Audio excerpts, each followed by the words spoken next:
స్వామి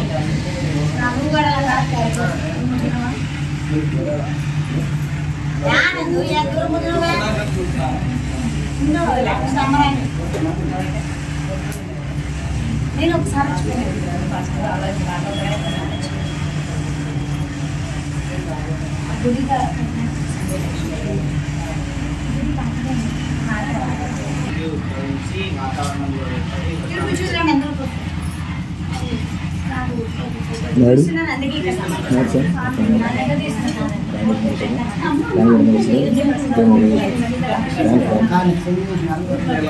ఇప్పుడు ఇక్కడ ఈ కార్యక్రమము చేస్తున్నది ఎందుకంటే ప్రతి ఒక్క మహిళకి మన హిందూ ధర్మం గురించి తెలియాలి. ముఖ్యం 2 మాటలు చెప్పడానికే చెప్తున్నాను.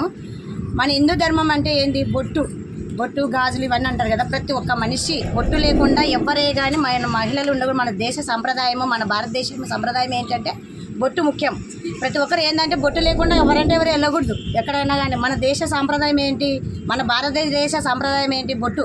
కాబట్టి అందరి శక్తి వాళ్ళు కూడా ఏది మన భారతదేశాన్ని గర్వంగా చెప్పుకోవడానికే ఇలాంటి కార్యక్రమాలు చేస్తున్నది స్వచ్ఛంద సేవ సంస్థ. అందులో భాగంగా అదేవిధంగా నేను అడిగిన అక్క ఇట్లా చాలా పేదవాళ్ళు ఉన్నారు మా వెల్దుర్తి గ్రామంలో అంటే వాళ్ళుండి సర్లేండి ఏమన్నా చిన్న పిల్లలకు కూడా ఇవ్వడానికి కూడా ఒక 100 మందికి ఇవ్వడానికి కూడా వాళ్ళు ముందుకు వచ్చినారు కొంతమంది డోనర్స్. అలాగే అదేవిధంగా మేడం గారు కూడా చెప్తే నేనే ఇస్తానని చెప్తే రండి అని చెప్పినాము. ఇదిగో ఇచ్చేస్తానన్నారు. వాళ్ళు కూడా తెలియాలి కదా ఇంతమందికి ఇస్తున్నాము, మనం ఎవరికి తీసుకుంటున్నామని తెలియకూడదు అనేసి మీ అందరినీ అదేవిధంగా పిలిపించిన. ఇలాంటి కార్యక్రమాలు జరుగుతుంటే పిలుస్తుంటాను, ఎప్పుడైనా కానీ ఎవరినైనా కానీ పిలుస్తుంటాను. అందరూ వచ్చి ఇలాంటి కార్యక్రమాల్లో పాల్గొనండి మీరంతా. ఓకేనమ్మా? అందరికి జై శ్రీరామ్.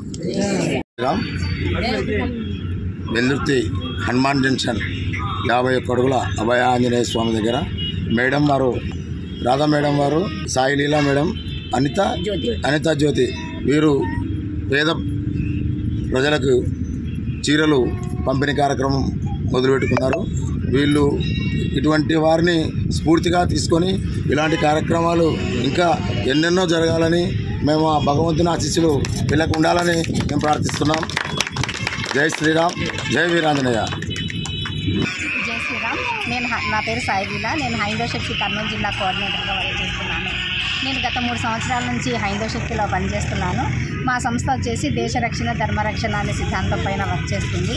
కొన్ని సేవా కార్యక్రమాలు చేస్తుంది. ఈ సేవా కార్యక్రమాల్లో భాగంగా ఈరోజు నేను ఈ వెల్దుర్తి మండలంలో ఆంజనేయ స్వామి టెంపుల్లో పేదలకు చీరలు పంచడానికి ఇక్కడికి వచ్చాను. ఈ కార్యక్రమానికి నాకు రాధగారు చీరలు అందజేశారు. ఇక్కడ కార్యక్రమానికి విజయవంతం చేయడానికి స్వామీజీ తర్వాత శాంతి గారు నాకు ఇక్కడ సపోర్ట్ చేశారు. వీరి ద్వారా నేను ఈ కార్యక్రమాన్ని ఇక్కడ నిర్వహించాను.